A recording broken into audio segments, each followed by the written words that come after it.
როგორ გადავდგათ თამამი ნაბიჯები ბიზნესში და როგორ ავიმაღლოთ თავდაჯერებულება სემინარი მეწარმე და ბიზნესმენი ქალებისთვის. აჭარის ქალ ბიზნესმენთა ასოციაციის ორგანიზებით ლიდერი ქალებისთვის, რომლებსაც საკუთარი ბიზნესი აქვთ, ერთწლიანი სატრენინგო კურსი ჩაინიშნა, რომელსაც სპეციალურად მოწვეული ქოუჩი უძღვება.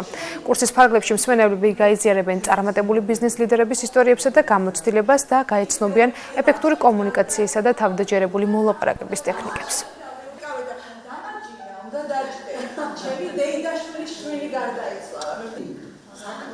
ძალიან მნიშვნელოვანია ასეთი შეხვედრები ქალბატონებისთვის, რომლებიც დაკავებულები არიან და რომლებიც სხვა ადამიანებს მართავენ.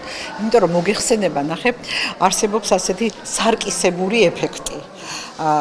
როდესაც ჩვენ ავირეკლავთ სხვა ადამიანის გუნება განწყობას და განსაკუთრებით ხელმძღვანელის.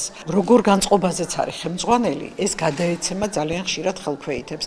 ესენი კიდე ჯაჭვესებურად გადასცემენ სხვა ადამიანებს და როგორია ხელმძღვანელი, ისეთი არის გარემოც. ამიტომ რაღაც ამბების გააზრება, როგორი ვარ მე, როგორი დამოკიდებულება მაქვს სამყაროსთან, როგორ დავამყარო კარგი ურთიერთობები, როგორ ვიმუშაო საკუთარ თავზე, რა თქმა უნდა, ეს მეც მზრდის და გარემოსაც ცვლის ჩვენს გარშემო. აჭარის ქალ ბიზნესმენთა ასოციაცია აერთიანებს მეწარმე ქალბატონებს, რომლებსაც ძალიან დიდი ამბიციები და მიზნები გააჩნიათ ცხოვრებაში. აქვთ თავიანთი საქმე, წარმატებული საქმე და ასევე აქვთ ძალიან კარგი გეგმები და მიზნები. რომ გადადგან თავიანთ ბიზნესში წარმატებული ნაბიჯები, გაბედული ნაბიჯები, სწორედ დღევანდელი შეხვედრაც ამას ემსახურება.